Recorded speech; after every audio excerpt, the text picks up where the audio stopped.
After attacking Maryland Congressman Elijah Cummings and his Baltimore district for more than a week, President Trump took another swipe at him this morning, using Twitter to offer sympathy or sarcasm, depending on how you read this, in response to reports that police are investigating a burglary at Cummings' Baltimore home. The president tweeted, "Really bad news. The Baltimore house of Elijah Cummings was robbed. Too bad." This comes as the president took his Cincinnati rally last night as an opportunity to escalate his attacks on inner cities run by Democrats. For decades, these communities have been run exclusively by Democrat politicians, and it's been total one-party control of the inner cities. Look at Los Angeles with the tents and the horrible, horrible, disgusting conditions. Look at San Francisco. Look at some of your other cities. The homicide rate in Baltimore is significantly higher than El Salvador, Honduras, Guatemala. Not sure I understand that last fact, but joining me now is Joy Reid, host of AM Joy right here on MSNBC. Good to have you here, friend. Always good to see you, Allie. There is some coded talk going on with the president. It may not actually be that coded, right? Yeah. I think a lot of Americans use the term inner city or urban America to mean something.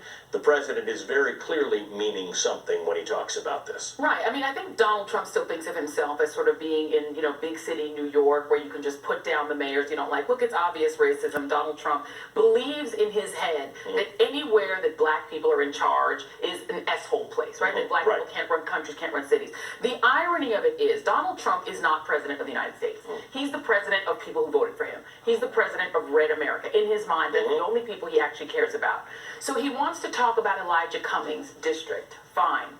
But he should actually, if he wants to talk about poverty and he cares about poverty, now he's saying he cares, he ought to talk to the people who run or who ran the places he is president of. He might want to talk to Mick Mulvaney. Mick Mulvaney, who is his acting chief of staff, comes from the 5th District in South Carolina. Just looked it up, just to make sure that I wrote it down properly. 22% of the people in that district are poor. Right? So he has, if you want to talk about Kentucky, which is one of the poorest states in this country, in fact, the 10 poorest states in the United States, the 10 poorest states, 9 of the 10 are Trump states. Right. Louisiana, Mississippi, West Virginia, Alabama, Arkansas, Kentucky, South Carolina, Arizona, and Georgia. These also happen to be some of the states with the most violence, the most murder, because they have no gun laws, essentially. So you have gun murder is higher in those states. Baltimore doesn't even make the top 10 poorest cities in the United States. As a matter of fact, the district that Mick Mulvaney used to be the congressman of has a poverty rate that is literally 1% lower than the district that... So what's going on here? What is this then? He doesn't care about poverty. He doesn't care about poverty because his own people, the people he is president of, live in the poorest, the hungriest, the neediest states. Kentucky, my God, if you wanted to care about poverty, go to Kentucky, where you have so much poverty. And we're talking about white poor people. There are 140 million people who are either poor or low income, according to the people who actually study poverty for a living, including the Poor People's Campaign, who quantify this. So this isn't about poverty. It isn't about him caring. It's about race. It's about him trying to say that black people can't govern, black people are not legitimate, black people can't do anything right? And black people need Donald Trump, I guess, to save them what? Right. I was going to say, what does it get him? Because if he's the president of his constituents, they're voting for him anyway. When he talked about shooting somebody on Fifth Avenue, he may be right about the fact that it wouldn't affect him. So what does this new fight get him? It just keeps his base riled up because Donald Trump just channels them.